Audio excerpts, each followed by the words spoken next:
Hi, I'm Cindy O'Connor for This Week in East Brunswick. I'm here in the EBTV studio with my friend Al Nigrin, curator of the New Jersey Film Festival. Welcome, Al.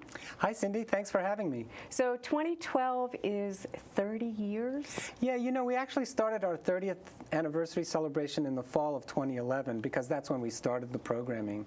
But it's a year-long celebration, and there's all sorts of promotions and wonderful films that are attached to that. And so what are your favorites?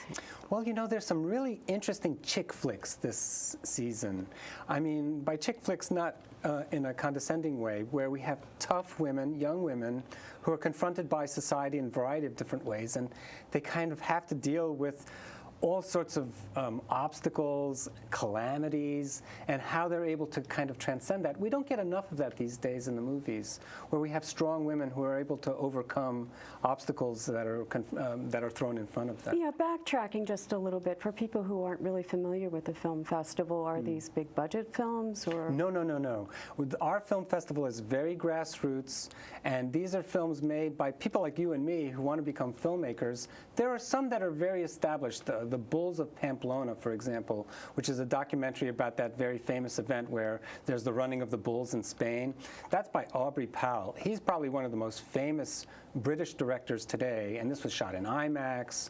And so we do have name directors with big budgets, but the majority of the films that we're showing here are low-budget, indie films made with a lot of heart and not ultimately looking for Hollywood glory, although I'm sure they wouldn't mind, but they're made because they want to make films and they want to show them and share them with an audience. And you know, the way TV is today, there's thousands of channels, but there's no real outlet for these movies.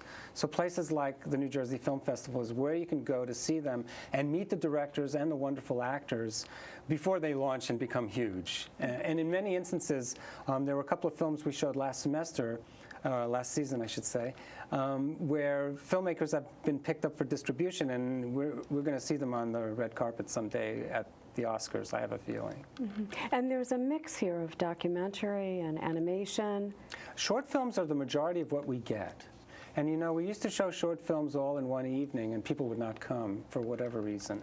So we felt that since the features were the draw, the feature films and the feature documentaries, that we would posit films that had similar content with the shorts and the features. So there'd be a feature and a couple of shorts beforehand, sometimes one short, depending on the length of the feature, sometimes 4 or 5. So I'd say out of the 50 films, 35 of them are short. Animation, music video, short dramas, and they're just brilliant too. I mean, we get about 400 entries, and we're showing 30.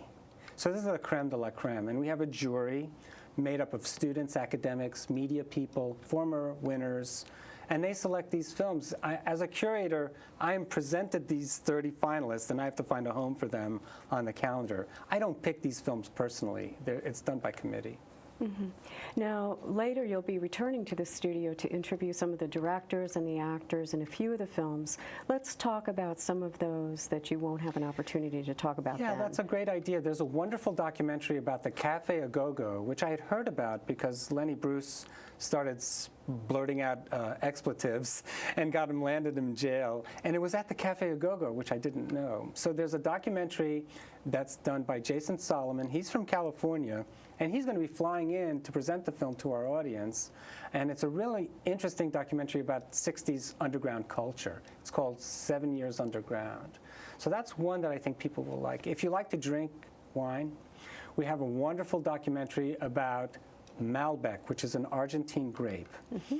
And Sky Pinnock, the director, he's out in Oregon, and he's going to be coming out to introduce this film. There's going to be free wine tasting on the screening of Boom Varietel, which is the name of this documentary, about Malbec wine, which is, you know, the latest rage in the wine industry. Oh, it's one of my favorites. Yeah. So come and check it out, Cindy. Also, we have this really interesting feature film that also features a tough chick. It's called The Big Bad. It's a kind of quasi-horror film But again, the performances in this film by the lead actress, Jessie Gada, is just amazing. You're going to see her in big budget films too. The same with Calendar Girl, where Jensen Booker, who we'll be interviewing in a couple of weeks, or next week, they're both going to be on the big screen for Hollywood Pictures down the road, I have a feeling. So there's a number of other wonderful animations. Intermission Time, which is part of our opener, will make people laugh and smile and also cringe at times, but it's a challenging animation. It's not one of these, you know, Pixar jobs, which are really kind of glossy and slick, but don't have any meat to them ultimately. That's a really wonderful. We have two interesting music videos. High Time for a Hero was directed by Christina Iliopoulos. Maybe you remember her. She did Greetings from Asbury Park, the documentary on the gentrification and redevelopment of Asbury Park. Well, she's also, you know, making a living shooting music videos.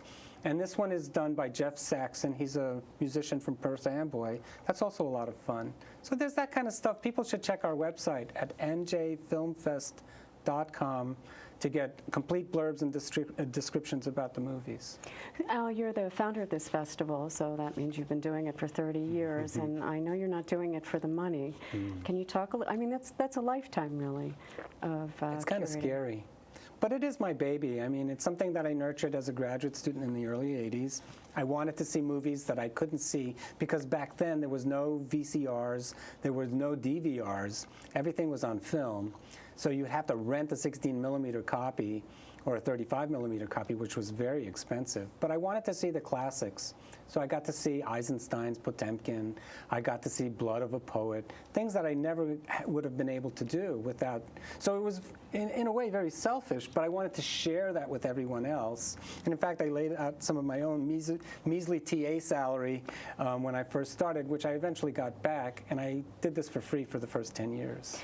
Well, now there are DVDs, and what do you think the advantage is to showing in a group setting? Well, we had to change too, because after we did revival programming, we did second run of art house pictures. You can't do that anymore because on demand, movies released at the same time as it goes into the theaters. So economically speaking, why should somebody come and spend $10 on a Melancholia or a movie that's out in the theaters now for $1 on Netflix or Redbox or streamed through Amazon? So, you know, as a visionary filmmaker and as a visionary curator, you always want to stay ahead of the curve. So 5 years ago, I saw this coming, and I gradually changed the film festival into where it would be an exclusively a premiere festival, where we would show movies that nobody could see anywhere else. And that's what it's become. Can you give us the nitty-gritty, how much, where, when? Sure. All films are $10 general admission, $9 for students and seniors, and $8 if you're a member of our Rutgers Film Co-op, which runs this thing. $10 gets you a lot. For example, on our opening weekend, you get a free T-shirt if you're one of the first 30 people, and that T-shirt normally costs $20. So it pays for the screening by itself. You'll also get a couple of filmmakers there, and you can talk to them and intermingle with them, the big and the small. And there's a Q&A period at the end of each screening. So it's not just a film series, you know, it's really a film festival, but it's not collapsed into 2 days or 3 days. It's 5 months. And so we're here for the Central Jersey community, and we're very proud of what we do.